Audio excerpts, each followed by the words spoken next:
Je suis Madame Kabo Issa Sidikou, représentant résident de la Commission de l'Union économique et monétaire ouest-africaine au Sénégal. Déjà, ce qu'il faut retenir, c'est que l'Union économique et monétaire ouest-africaine a pris l'ampleur du rôle des collectivités territoriales dans le cadre du développement de nos populations. Alors, en 2011, les chefs d'État ont pris un acte additionnel pour créer un conseil des collectivités territoriales, donc qui regroupe toutes les collectivités territoriales de la sous-région et qui permet donc de prendre en charge les préoccupations des populations à la base dans le cadre des programmes et des politiques de développement que nous menons. Oui, c'est vrai que nous sommes revenus sur plusieurs thèmes. Un des thèmes, bien sûr, c'est le règlement 14 que vous connaissez et qui est relatif à la charge à l'essieu. Et nous avons expliqué en fait quel est l'historique de ce règlement 14. En fait, ce règlement, il tient compte aussi des infrastructures routières qui sont donc dans nos pays et qui, je le rappelle, sont à des coûts très élevés. Alors, aujourd'hui, des routes, par exemple, qui devaient durer 50 ans, ne durent que 5 ou 10 ans. Et bien sûr, nos partenaires qui nous accompagnent donc dans la réalisation de ces infrastructures terrestres souhaitent que nous puissions prendre la responsabilité donc, du maintien de ces routes. Et le maintien de ces routes donc, passe par un contrôle du poids à l'essieu. Il ne s'agit pas d'amende.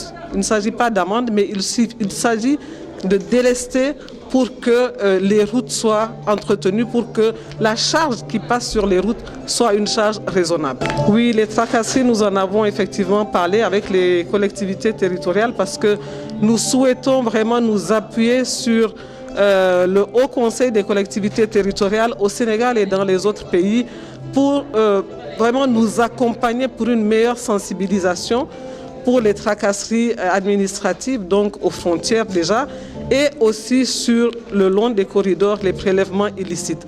Ces prélèvements, je le rappelle, nous sont régulièrement rapportés par l'Observatoire des pratiques anormales et les conclusions donc, nous font comprendre qu'il est nécessaire d'avoir une sensibilisation forte et claire donc, des intervenants et cette sensibilisation passe par des actions avec les collectivités territoriales. Oui, nous avons parlé du commerce intracommunautaire qui aujourd'hui est très faible, moins de 15%.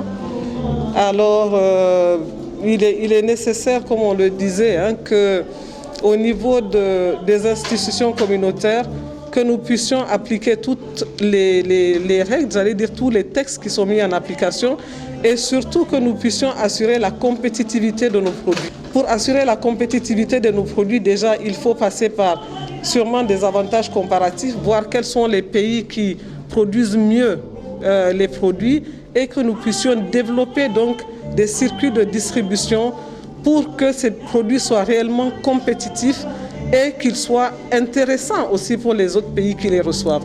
Parce qu'aujourd'hui, nous commerçons beaucoup plus avec l'extérieur, je veux dire la zone hors UEMOA, qu'au sein de l'UEMOA. Or, nous voulons ensemble créer un marché commun. Pour créer un marché commun, il faut que nous puissions ensemble échanger nos propres produits et pour ça, nous devons mettre tout en œuvre pour assurer une compétitivité, mais vraiment assez éloquente donc, de nos produits. Merci.